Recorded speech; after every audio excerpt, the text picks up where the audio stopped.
Hi hello எல்லோருக்கும் வணக்கம். இன்னைக்கு நம்ம இந்த வீடியோவில் எந்த டாபிக் பற்றி பார்க்க போகிறோன்னா, நிறைய பேருக்கு இந்த இடத்த சுற்றி பார்க்கணுன்னு ரொம்ப நாள் ஆசையாக இருக்கும். இந்த இடத்துக்கு ஒரு வாட்டியாச்சும் லைஃப் டைமில் போயிடணும் அப்படின்ற ஆசையாக இருக்கும்.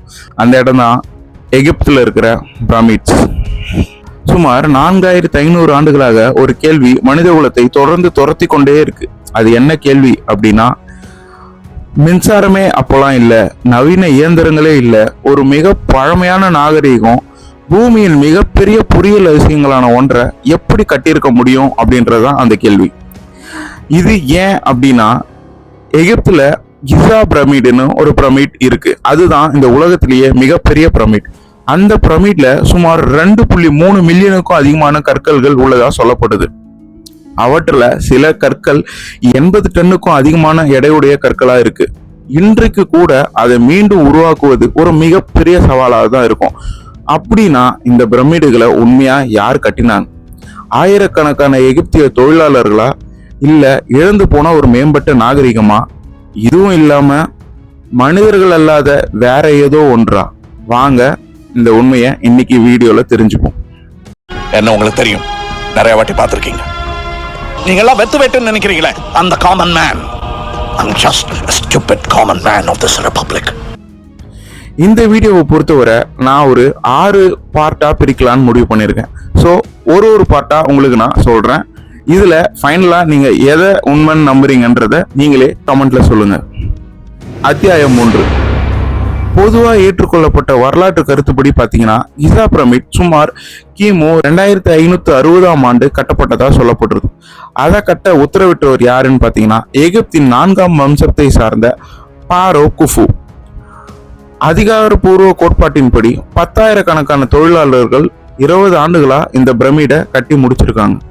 செம்பு கருவிகள், மரச்சறுக்குகள், ராம்புகள், கயிறுகள் மற்றும் மனித உழைப்பின் அசாதாரண சக்தி இதை கட்ட பயன்படுத்தப்பட்டுள்ளது. ஆனா இங்க ஒரு பிரச்சனை இருக்கு. 20 ஆண்டுக்குள்ள இந்த பிரமிடை முடிச்சதா சொல்லப்படுது. ஆனா இந்த 20 ஆண்டுகளை இந்த பிரமிடை முடிக்கணும்னா ஒவ்வொரு ஆண்டும் 2 அல்லது 3 நிமிடங்களுக்குள்ளும் ஒரு கல்லை வைக்க வேண்டியதா இருந்திருக்கும். ஆனா ஒவ்வொரு நாளும் 20 ஆண்டுகள் தொடர்ந்து எவ்வளவு அதிக எடையுடைய கற்களை 2 அல்லது 3 நிமிடங்களுக்குள்ள வச்சிருப்பாங்கன்றது தான் எப்படி சாத்தியம்னு இதுவரையும் ஆச்சரியமாவே இருக்கு.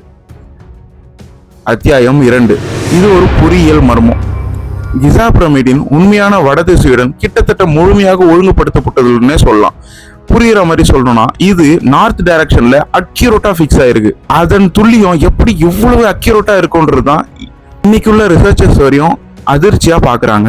அதோட பேஸோட ஸ்ட்ரக்சர் பாத்தீங்கன்னா ஃபியூ சென்டிமீட்டர்ஸ் டிஃபரன்ஸ் கூட இல்லாம அவ்வளோ பெர்ஃபெக்டா இருக்கு.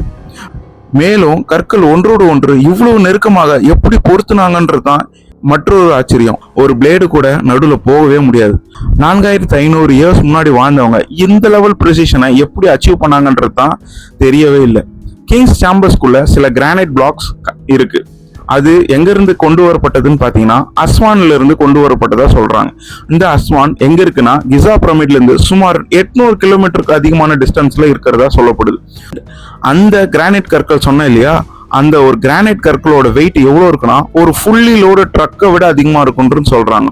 இவ்வளவு அதிகமான ஒரு கற்களை இன்னைக்கு அதை மூவ் பண்ணனா கூட மேசிவ் இண்டஸ்ட்ரியல் எக்யூப்மெண்ட் தேவைப்படும். ஆனா அந்த காலத்துல இவ்வளவு அதிகமா எடை கொண்ட கல்லை எப்படி மூவ் பண்ணாங்கன்றதுதான் இன்னொரு ஆச்சரியம். அத்தியாயம் 3. இழந்த தொழில்நுட்ப கோட்பாடு, த லாஸ்ட் டெக்னாலஜி தியரி. இங்கதான் ஆல்டர்னேட்டிவ்ஸ் தியரி நிறையவே ஆரம்பிக்குது. சில ஆராய்ச்சியாளர்கள் என்ன சொல்றாங்கன்னா, எகிப்தியர்கள் இந்த அறிவை வேற எங்கிருந்தோ பெற்றிருக்கிறதா நம்புறாங்க. இந்த நாலேஜ் எங்கிருந்து அவங்களுக்கு கிடைச்சிருக்கணும், ஒரு பழமையான சிவிலைசேஷன்ல இருந்து தான் இந்த நாலேஜ் அவங்களுக்கு கிடைச்சிருக்கும்னு நம்புறாங்க. ஹிஸ்டரியில மறைந்து போன ஒரு சிவிலைசேஷனா கூட இது இருந்திருக்கலாம். கிரஹாம் ஹான்காக் மாதிரி ரைட்டர்ஸ் ஹியூமன் ஹிஸ்டரி நம்ம நினைச்சதை விட பல மடங்கு பழமையா இருக்கலாம்னு சொல்றாங்க.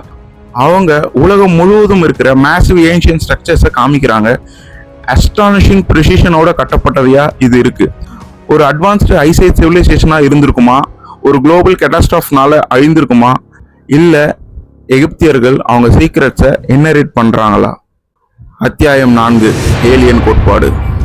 அப்புறம் எல்லாருக்கும் தெரிஞ்ச தியரி ஒன்று வருது, அதுதான் ஏலியன்ஸ்.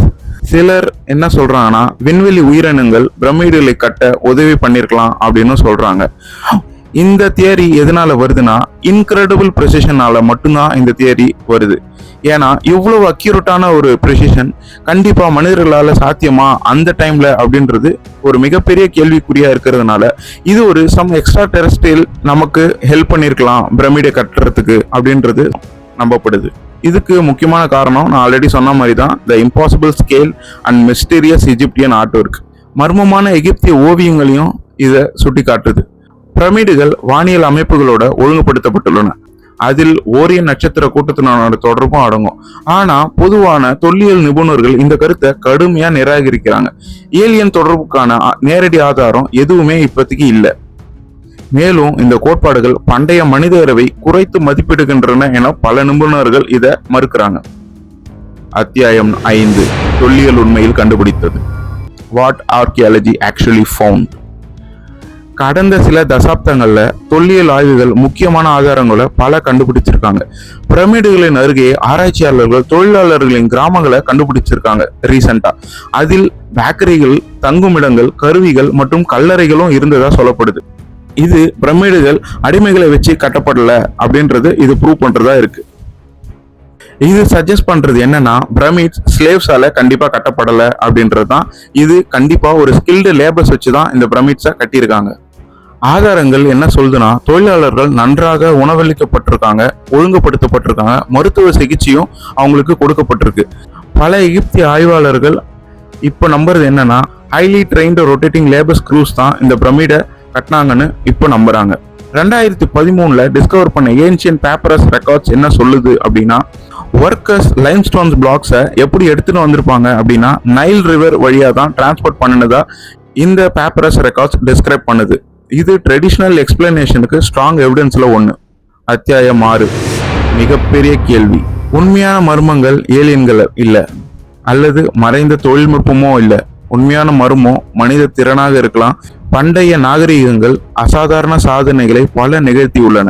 கணினிகள் இல்லாமல், என்ஜின்கள் இல்லாமல், நவீன அறிவியல் இல்லாமல், கணிதத்தை பயன்படுத்தி, வானிலை பயன்படுத்தியும், ஒழுங்கமைப்பை பயன்படுத்தியும், முடிவில்லா உறுதியுடன் பிரமிடுகள் நமக்கு நினைவூட்டுவது வரலாறு நாம் நினைப்பதை காட்டிலும் மிகவும் மேம்பட்டதா இருக்கலாம் என்பதையே.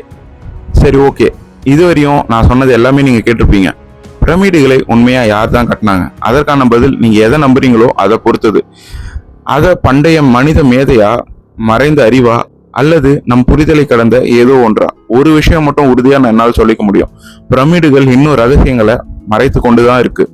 எனக்கு பர்சனலா கேட்டீங்கன்னா இது கண்டிப்பா வேற ஏதோ ஒரு எக்ஸ்ட்ரா டெரஸ்ட்ரியல் மூலமா தான் கட்டியிருப்பாங்கன்றத நான் நம்புறேன். நீங்க என்னன்றத இந்த வீடியோவோட கமெண்ட்ல சொல்லுங்க. வரலாற்றுல மறைந்திருக்கும் மேலும் பல மர்மங்களுக்காக இந்த சேனலை சப்ஸ்கிரைப் பண்ணுங்க. Thank you so much. இன்னொரு வீடியோல நான் உங்களை சந்திக்கிறேன்.